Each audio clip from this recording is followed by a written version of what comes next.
ତୁମର ମନେ ଅଛି?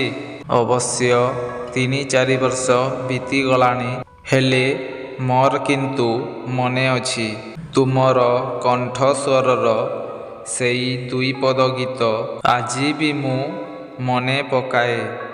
ଜାଣିଛ, ଗୀତରେ ନା ତୁମ କଣ୍ଠସ୍ୱର ମୋତେ ବହୁତ ଭଲ ଲାଗେ। ସବୁବେଳେ ଭାବେ ମୁଁ କ'ଣ ତୁମ ସହ କେବେ କଥା ହେଇପାରିବିନି। ହେଲେ ମନରେ ଭୟ ବି ଥାଏ। ଆଉ ତାପରେ ଦେଖିବାକୁ ଗଲେ ମୁଁ ତ ତମ ପାଇଁ ଅଜଣା। ପୁଣି ଜଣେ ନାରୀକୁ ଏହି ସବୁ କଥା ପଚାରିବା କ'ଣ ଠିକ୍ ହେବ? ଏହି ପ୍ରଶ୍ନ ପାଇଁ ଇଚ୍ଛା ଥିଲେ ବି କିଛି କୁହେନି। କେତେ ଦିନ ଆଉ ଚୁପ୍ ରହିବି? ମନଟା ପରା ବୁଝୁନି। ତେଣୁ ବାଧ୍ୟ ହେଇ କିଛି ଦିନ ପରେ ମୁଁ ପଚାରିଦେଲି।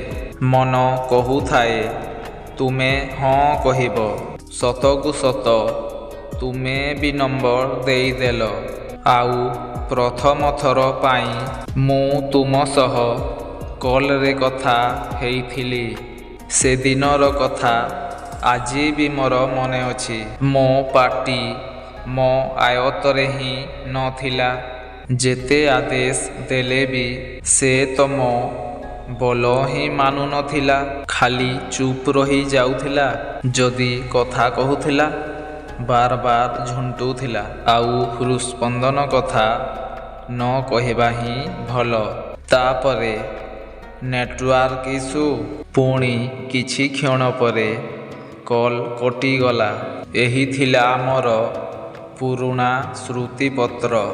କ'ଣ ଠିକ୍ କହିଲି ତ ସାଙ୍ଗମାନେ?